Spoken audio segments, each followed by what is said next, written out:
Oke, selamat datang kembali teman-teman di tutorial Unity Indonesia bersama dengan saya Sulaiman Santoso. Dan di tutorial kali ini teman-teman kita akan melanjutkan game kita. Jadi kalau di tutorial sebelumnya kita sudah berhasil membuat sebuah game di mana kita punya pemain dan pemain tersebut bisa mengumpulkan diamond. Maka di video kali ini teman-teman kita akan menampilkan skor. Jadi setiap kali kita mengambil sebuah diamond kita pengen skornya nambah dulu 10 atau 20 atau 1, 2, 3, 4 gitu ya. Nah, untuk menampilkan si skor ini di dalam game kita, kita perlu belajar tentang yang namanya Unity UI, user interface daripada Unity. Nah, user interface dari Unity ini sebenarnya ada dua tipe, teman-teman. Ada yang menggunakan tipe yang legacy UI, namanya. Jadi UI yang sudah dari dulu, yang klasik begitu, dan ada juga yang namanya UI toolkit. Nah, di sini saya akan mengajarkan teman-teman menggunakan yang legacy dulu. Jadi nanti kita akan punya video yang terpisah untuk ngajarin bagaimana menggunakan UI toolkit. Oke? Nah, sekarang kita akan nambahin dulu si UI-nya. Untuk nambahin UI, teman-teman kita klik kanan aja di bagian hierarki kita ini, lalu kita pilih UI. Jadi teman-teman bisa lihat ada UI toolkit dan ada UI. Kita akan pilih yang UI dulu aja. Dari sini kita akan tambahkan sebuah canvas. Nah, ketika kita tambahkan sebuah canvas, teman-teman bisa lihat di sini kita juga sekaligus langsung menambahkan sebuah event system.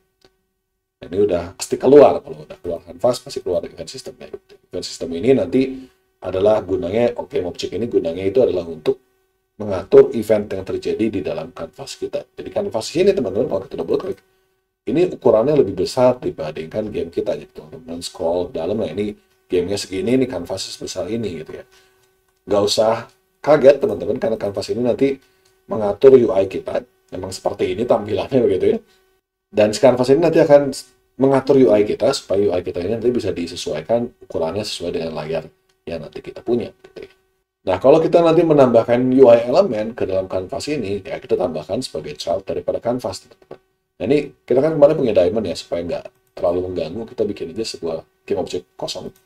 Kita sebut sebagai items, gitu ya. Ini masukin diamondnya ke dalam items. Jadi tinggal kita tutup, jadi nggak mengganggu. Gitu ya. Canvasnya kita akan rename jadi UI. Lalu di sini kita bisa tambahkan UI game object yang lain. Teman-teman lihat di sini kalau kita klik UI ada beberapa tipe game object yang bisa tersedia di sini yang bisa kita bikin langsung yang udah ada built-in. Itu kayak image, text, raw image, panel, toggle, slider, scroll bar, scroll view, button, drop down, input field. Nah, ini adalah yang sudah tersedia secara default. Nah, kita nggak sempat untuk belajar semuanya teman-teman dalam video ini, jadi saya akan tunjukin dua aja, yaitu yang namanya image dan yang namanya text. Nah, kita akan coba dulu yang namanya image, kita klik image. Teman-teman bisa lihat di sini muncul sebuah kotak berwarna putih seperti ini. Nah, ini kalau saya langsung play aja, maka kita bisa dapatkan game kita ini kayak seperti biasa, cuman sekarang jadi ada sebuah kotak putih tepat di tengah layar yang mengikuti pemain kita. Karena pemain kita kan nempel sama kamera ya, jadi si kotak ini juga mengikuti kita. Kalau saya geser kotaknya, teman-teman ke arah atas akan segini, kita bisa lihat. Maka sekarang kita punya sebuah kotak yang berada di kiri atas yang mengikuti permainan kita. Oke, kanvas ini teman-teman adalah kanvas yang menjadi kayak seakan-akan layar kita gitu, dan si image ini ditempatkan di manapun di dalam layar kita, pengennya di mana. Oke, dan teman-teman juga bisa lihat kalau saya gerakin si gambar ini, kita akan dapatkan juga ukurannya dari tengah ini, dari pusatnya, dari anchor-nya namanya. Nah, mari kita jelaskan dulu yang namanya anchor. Jadi semua UI komponen di dalam Unity itu punya yang namanya anchor. Kalau kita lihat di sini pemain kita nggak punya anchor, ya. Dan begitu juga dengan si items yang kita punya juga tidak punya anchor, cuma transform doang. Tapi kalau kita balik ke UI elemen yang image ini, kita punya rect transform, bukan cuma transform tapi rect transform. Dan dalam rect transform ini kita punya anchors. Apa itu anchors, teman-teman? Anchors itu kan kalau bahasa Indonesia itu kan jangkar ya. Jangkar itu kan tempat kalau kapal menaruh jangkar, dia pengen nempelnya ke situ gitu ya. Nah, ini juga sama. Berarti kalau kita punya anchor, kita bilang bahwa anchor ini adalah tempat jangkar kita. Jadi dia akan nempelnya ke jangkar ini. Jadi kalau kita gerakin teman-teman, ini posisinya itu relatif terhadap jangkarnya. Positif 0, kalau kita ke sini negatif, kalau kita ke sini positif. Ini ya posisi X-nya ya. Kalau ke atas dia positif, kalau ke bawah dia negatif. Jadi tergantung dari si anchor-nya di sini. Nah, anchor ini juga bisa kita gerakin, teman-teman. Kalau kita mau gerakin anchor-nya, bisa kita gerakin seperti ini. Kita juga bisa tarik anchor-nya supaya jadi seperti ini. Nah, ini buat apa kalau supaya anchor-nya berubah seperti itu? Ini buat apa nih sebenarnya? Nah, kita coba aja begini, teman. Untuk ubah anchor ini, kita bisa anchor-nya ada manual diubah seperti ini, atau juga bisa kita sesuaikan dengan presets yang udah ada. Jadi default value-nya seperti apa. Kalau kita klik di belah sini, teman-teman, di rectangle, kita bisa punya anchor presets. Jadi beberapa anchor yang sudah default. Contohnya di sini, kita pengen kalau anchor-nya itu pengen pindah ke kiri atas. Nah, kalau dia ada di kiri atas dan kita taruh si image kita di kiri atas seperti ini, teman, dan kita play si gameplay ini, maka kalau misalkan si layar yang ngecilin atau ngegedein, teman-teman bisa lihat si kotak image-nya ini tetap ukurannya segitu. Nggak ngaruh gitu ya, teman. Kemudian ngecilin gedein layar, si kotak ini akan tetap nempelnya ke kiri atas. Nah, itu gunanya anchor. Nah, ini jadi beda, teman-teman, kalau misalkan si anchor-nya ini, kalau saya pasang dia di kanan bawah misalkan, lalu saya play lagi, ini jadi beda. Dan ini jadi hilang, teman-teman, karena anchor-nya nempelnya ke sini. Jadi dia akan tetap kegeser ke samping. Ada anchor-anchor jenis yang lain juga. Kalau teman-teman pengen supaya dia nempel di kanan bawah, berarti di sini kita pasang anchor-nya di kanan bawah. Kalau kita pengen dia nempel di tengah atas, kita tempel dia di sini. Jadi kalau si layar kita berubah nih, si image kita ini akan selalu berada di tengah daripada layar kita. Nah, jadi dengan menggunakan anchor, teman-teman, kita bisa bikin semacam UI yang responsif gitu ya, UI yang bisa menyesuaikan dengan nanti layar yang kita miliki seperti apa. Ini berguna karena di dalam Unity ini kita bisa ngedeploy game kita ini ke berbagai macam platform. Jadi supaya kita nggak bikin berulang-ulang si UI-nya, kita bikin UI yang responsif. Oke, dari sini itu untuk rect transformnya. Kita di sini rect transformnya itu anchor-nya di sini. Nah, teman-teman juga bisa ngubah, selain ngubah pivot, dia juga bisa ngubah set position di sini. Jadi kalau misalnya sekarang saya ada di tengah-tengah, saya seperti ini, saya pindahin dulu dia ke tengah. Kalau kita pengen dia di atas, kita bisa tahan tombol Alt untuk tekan di bawah sini, untuk Alt dan klik di bagian sini, untuk mindahin juga. Jadi bukan cuma mindahin anchor-nya, tapi mindahin si bendanya juga. Juga bisa pindah, misalkan di sini mau ke bawah, kita tinggal pakai Alt. Kalau tanpa Alt seperti ini, dengan Alt, ya, kita bisa Shift juga untuk set pivot. Set pivot itu buat rotasinya ya, teman-teman. Jadi kalau misalkan di sini saya rotasikan, rotasinya ini masih terhadap diri sendiri. Tapi kalau misalkan saya set pivot di situ, jadi kalau saya rotasiin di sini, teman-teman, misalkan rotasinya bisa aja deh 60, nah kita bisa lihat pivotnya ini kan tadi di bawah, dia akan sesuai dengan pivot itu. Dan selain kita punya yang di tengah seperti ini, kita juga bisa punya yang namanya stretch di sini. Jadi kalau teman-teman pengen supaya dia si image ini stretch sepanjang atas, bawah, kiri, kanan, gitu ya, kita juga bisa. Saya pengen stretch seperti ini, atau stretch di bawah sini, atau stretch di bawah sini, pengen stretch ke samping, pengen stretch begini juga bisa. Atau pengen full, semua juga selayaran, ya, ikut selayar selalu sesuai dengan layar, nah itu juga bisa dengan full rack seperti itu. Oke. Nah itu tentang anchor dan juga position dan pivot. Dan teman-teman juga bisa mengubah pivot dan anchor itu sebenarnya di sini juga bisa. Ini angka-angkanya ya. Kalau ini angkanya 0,5, 0,5 berarti di tengah-tengah daripada si bendanya. Di sini juga kita punya rotation dan juga punya scale. Rotation dan scale ini gunanya sama dengan yang kalau kita punya di dalam sprite. Jadi nggak saya jelasin lagi gitu ya, teman-teman. Nah ini untuk image kita. Nah kalau di bawah lagi, teman-teman, kita juga punya komponen untuk image-nya. Di sini kita punya komponen image, punya source image, color, material, raycast target, raycast padding, sama scale. Untuk saat ini yang 4 bawah ini nggak kita bahas dulu, tapi kita bahas 2 ini aja, source image dan color. Nah, saya udah punya nih sebuah gambar. Nah, ini gambar yang kita punya. Nah, kita mau masukin dia ke si image ini. Kita tarik aja langsung ke dalam source image. Nah, ini gambar yang saya punya, di score. Nah, untuk color ini, teman-teman, adalah untuk modulation, jadi buat ubah warna. Jadi kalau kita klik di sini, kita bisa ubah warna. Untuk saat ini nggak perlu, kita putihin aja.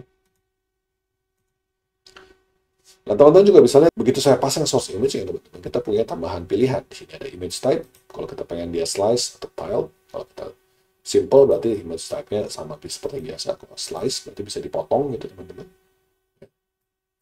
Kalau kita pengen dia tile, berarti dia bisa lebih dari 1. Kalau kita gedein, nanti dia bisa jadi banyak gitu. Dan bisa juga filled, kalau pengen penuh.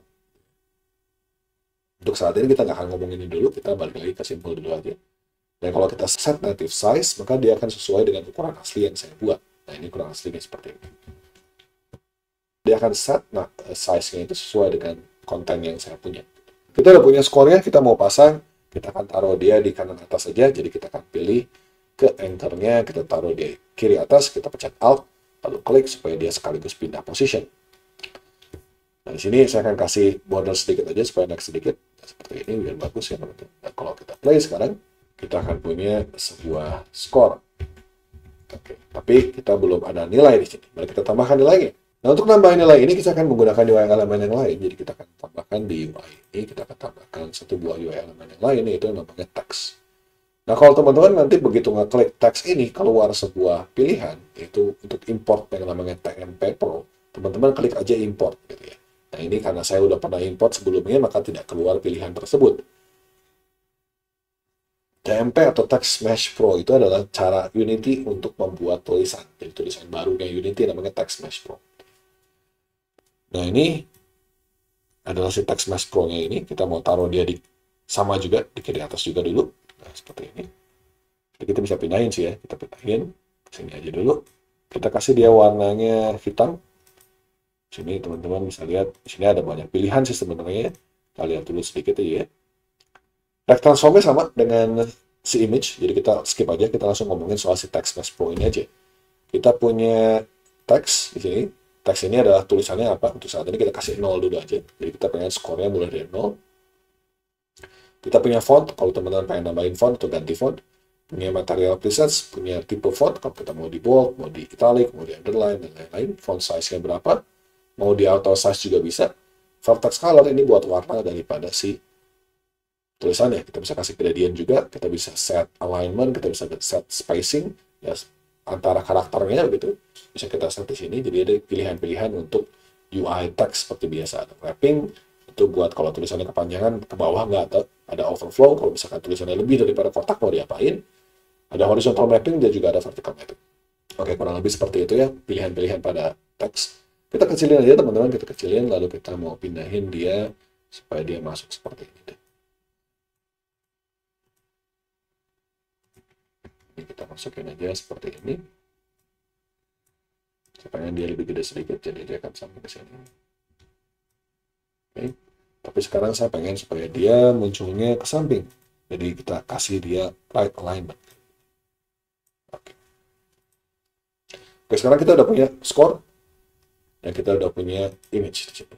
Si teks ini akan saya kasih nama score text. Dan si image ini namanya score image. Oke, nah sekarang kita udah punya si UI-nya. Kalau kita play sudah keluar. Nah, sekarang gimana caranya kita nambahin UI ke sini? Kita bisa akses UI-nya. Nah, untuk akses UI ini saya akan bikin sebuah game object lagi aja deh. Kita akan bikin create empty. Kita akan kasih nama namanya game manager.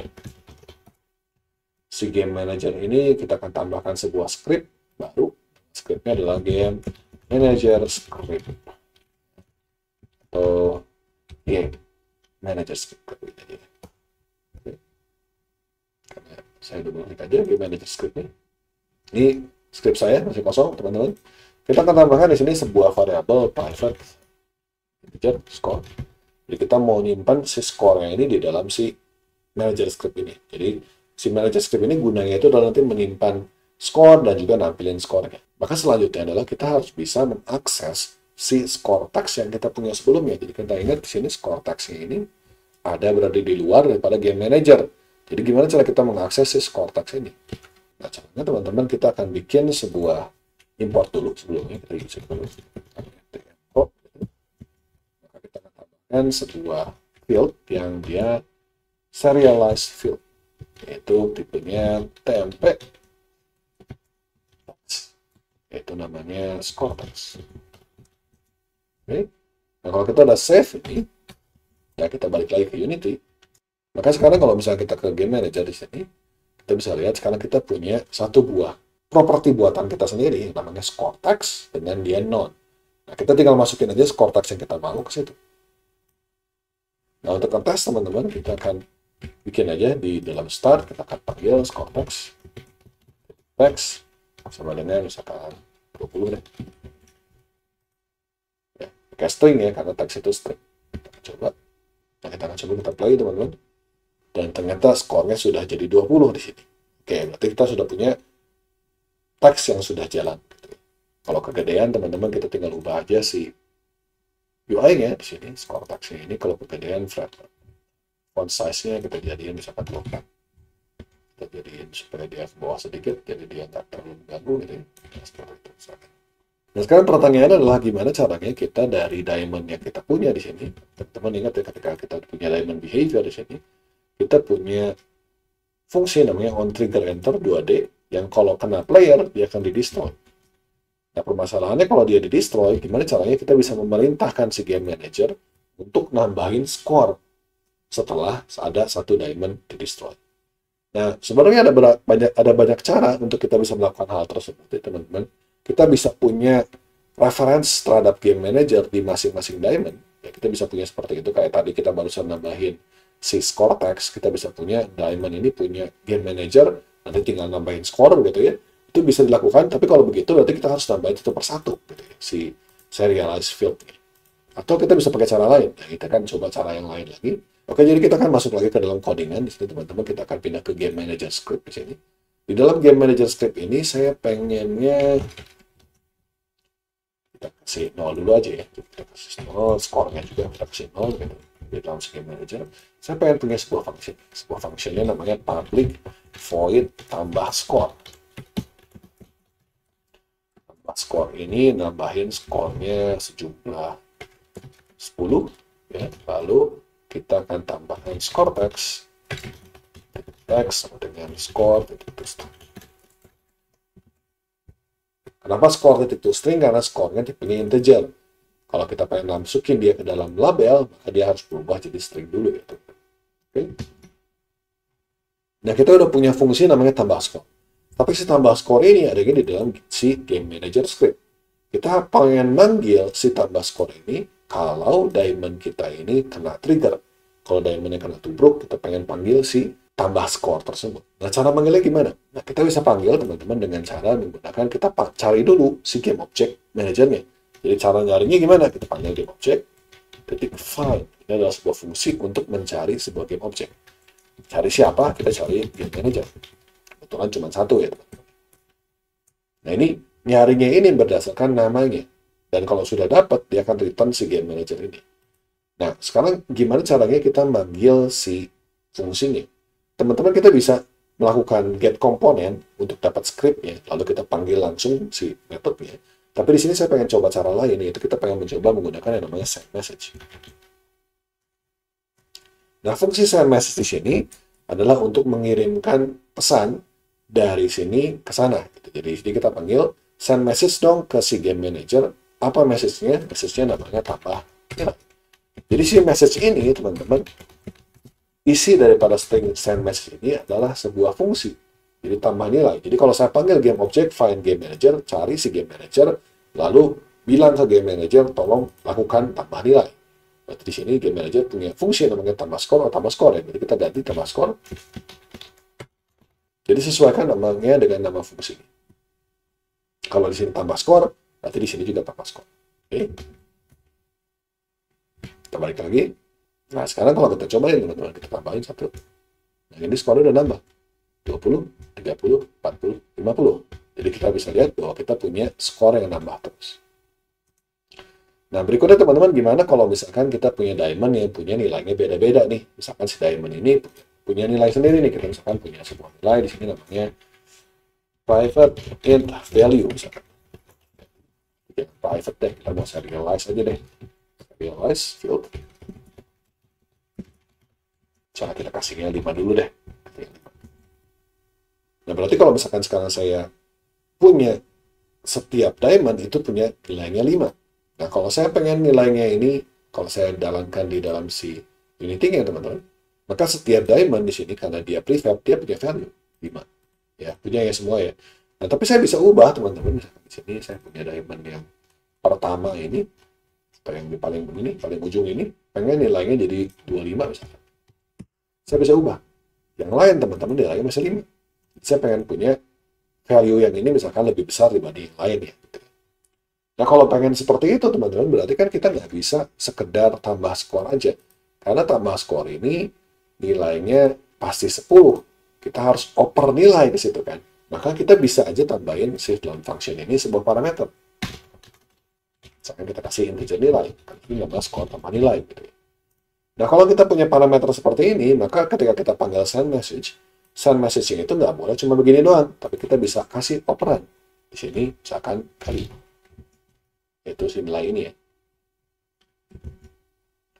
Nah, sekarang kalau kita bisa tambahan seperti itu, kalau kita play, kita bisa tambah 5 tambah 25. Oke, jadi kita bisa punya diamond yang punya skor yang berbeda-beda. Oke, aku rasa cukup dulu teman-teman tentang cara kita bikin UI, cara kita pakai UI, dan cara kita nambahin skor di dalam game kita. Memang cara ini banyak cara-cara lain yang bisa kita pakai, teman-teman. Silahkan teman-teman boleh eksplorasi di game masing-masing. Dan kita akan ketemu lagi di video selanjutnya untuk melanjutkan pembahasan kita. Terima kasih banyak atas perhatiannya.